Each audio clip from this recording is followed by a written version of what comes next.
자, 대한민국 축구 팬으로서 너무 답답해서 직접 영상을 찍어 봅니다. 자, 이번 카타르 아시안컵 처참한 경기력으로 4강에서 이제 요르단한테 2대 0으로 패하면서 탈락을 했죠. 이 대한민국 부진의 가장 큰 원흉은 클린스만 감독입니다. 이 클린스만 감독은 사실 선임되기 전부터 논란이 좀 많았고, 선임되고 나서도 한국 축구 국가대표팀 감독인데 미국에서 막 재택근무하고 태도 안 좋고 투잡 논란이 있고 아무튼 막 문제가 많은 감독이었어요. 원래도 이번에는 카타르에서 아시안컵 마치고 또 미국 그 자기 집으로 바로 가려고 하다가 이제 여론이 너무 최악이다 보니까 한국 들어와서 형식적으로 인터뷰하고 또 인터뷰하면서도 사임할 생각은 전혀 없다. 이번에 4강까지 가는데 뭐가 실패한 거냐. 이런 식으로 자기는 오히려 잘했다. 여러분이 비판하는 건 존중하지만 내 업무 방식은 바뀌지 않는다라고 또 못을 박아 버립니다. 국내 축구 팬들은 미치는 거죠, 답답해서. 자, 근데 분명히 클린스만 감독이 그래도 이제 국내로 들어와서 아시안컵을 분석해 보겠다. 아시안컵에서 어떤 점이 좋았는지 한번 파악해 보겠다. 이렇게 말하고 나서 하루 뒤에 바로 미국으로 자기 집으로 다시 출국을 합니다.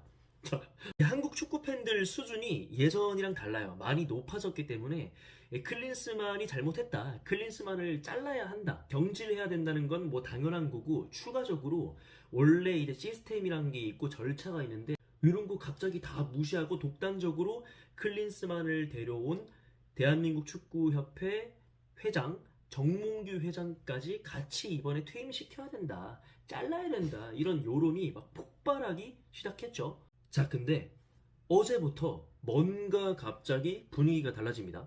이강인이랑 손흥민이 싸웠대요. 하극상을 일으켰대. 이런 기사들이 지금 막 쏟아져 나오기 시작해요. 이 기사가 출처가 국내 기사가 또 아닙니다. 심지어 국내에서 처음으로 나온 기사가 아니라 영국의 더선이라는 곳에서 나온 기사예요.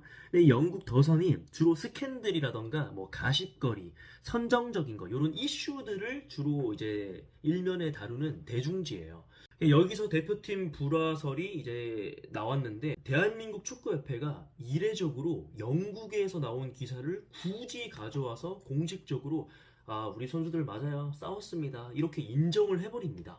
사실 예전부터 축구팀에서 마찰은 있어 왔어요. 다툼도 있을 수 있고 훈련 중에도 누가 태클을 좀 세게 걸어가지고 좀 언쟁을 한다거나 이런 게 있었단 말이죠. 근데 그때마다 대한민국 축구협회는 사실 무근입니다, 아니면 그런 일이 있긴 했지만 선수들끼리 잘 풀었어요, 괜찮습니다, 문제 없습니다, 이런 식으로 오히려 협회 차원에서 숨기거나 커버치거나 했는데, 하필 이 타이밍에는 굳이 이례적으로 대한민국 축구협회가 공식적으로 인정을 해버렸습니다. 실망한 축구팬들은 지금 벌써부터 막 이강인 인스타에 몰려가가지고 하극상이 잘못했네, 싸가지가 없냐, 네가 문제였네, 이런 식으로 악플들을 막 쏟아내고 있는 거죠. 자, 물론 이강인을 비롯해서 다툰 선수들이 잘못한 건 맞아요. 대한민국 국내 축구 팬들한테는 실망스러운 소식일 수 있죠. 대회에 나갔는데 거기서 싸웠다고 하니까. 자, 근데 문제는 채널 A를 비롯해서 공식적인 뉴스 매체들이 어느 순간부터 이런 식으로 뉴스가 올라오기 시작합니다. 알고 보니까 이번 대회 부진의 이유가 선수들의 불화 때문이었다? 이런 내용으로 지금 막 도배되고 있죠. 자, 우리나라 요르단이랑 4강전 할 때 유효 슈팅 몇 개입니까? 0개입니다. 유효 슈팅을 떠나서 경기 90분 내내 질질 끌려다니다가 아무것도 못하고 그냥 졌어요. 예선전도 심지어 간신히 통과했죠. 근데 예선전은 심지어 이 하극상 사건 있기 전인데도 경기력은 똑같이 개판이었어요. 아니, 그리고 싸웠어요. 싸웠다 쳐. 근데 그러면 이강인이 싸웠다고 해서 경기장 그 그라운드 안에서 나는 이강인 어디다가 패스해야 되지? 오른쪽에 흥민이 형 흥민이 형 어제 나랑 싸웠는데? 아씨, 흥민이 형 마음에 안 들어. 오른쪽으로 줄 거? 왼쪽으로 패스! 이렇게 했겠냐고. 답답해. 무능한 클린스만, 그리고 클린스만 데려온 정몽규까지 이제는 잘라야 한다, 축구협회 다 갈아엎어야 된다, 이런 여론이었는데 갑자기 이강인이 손흥민한테 하극상을 일으켜서 이게 문제였네, 이게 문제가 있었네 라는 여론으로 바뀌는 거죠. 이슈가 바뀌고 있어요. 그 영화 더킹에 그 대사 나오잖아요. 이슈로 이슈를 덮는다. 딱 이 상황인 거죠. 이 축구 전문가들이나 이걸 기사라던가 뭐 이런 내용들을 하나하나 찾아보는 좀 축구 팬들은 이게 축구협회의 언플이라는 걸 알아요. 이제는 속지 않습니다. 일반 팬들은 잘 모를 수밖에 없어요.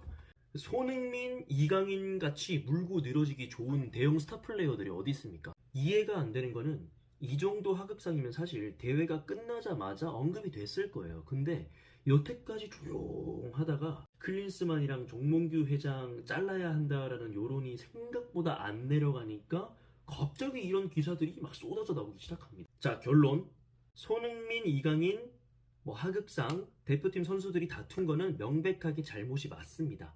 하지만 이번 아시안컵 처참한 탈락의 이유, 경기력 개판이었던 이유는 클린스만의 무능함, 그리고 이 클린스만을 시스템 다 무시하고 그냥 독단적으로 데려와 놓고 지금 뒤에 숨어가지고 이렇게 손흥민, 이강인 같은 선수들 토사구팽하면서 자국 선수들을 방패막이로 세우는 정몽규 회장이 가장 큰 실패의 원인입니다. 절대로 현혹되지 말자.